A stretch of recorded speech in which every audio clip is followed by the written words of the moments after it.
আপনারা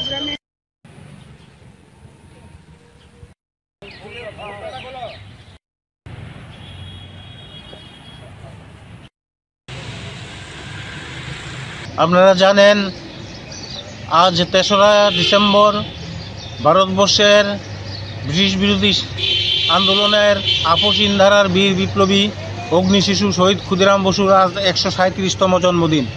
আমরা ক্ষুদিরাম বসু স্মৃতিরক্ষা কমিটি প্রত্যেক বছর এই দিনটি যথাযোগ্য মর্যাদায় পালন করি। এই বছরও আমরা এখানে এটি পালন করার উদ্দেশ্যে এখানে সমবেত হয়েছি।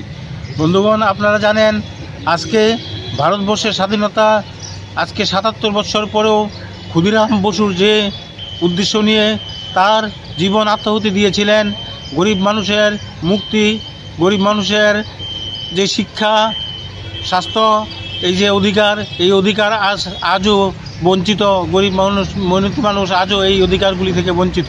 তাই আজকে আমরা মনে করি শহীদ ক্ষুদিরাম বসুর জীবনচর্চা, তার সংগ্রাম, তার আত্মত্যাগ ছাত্র সমাজ, যুব সমাজ এবং সাধারণ মানুষের মধ্যে ভীষণভাবে চর্চা হওয়া দরকার, যাতে করে প্রত্যেকটি ঘরে ঘরে ক্ষুদিরামের মতো চরিত্র সৃষ্টি হয় এবং এই অন্যায়ের বিরুদ্ধে রুখে দাঁড়াতে পারে।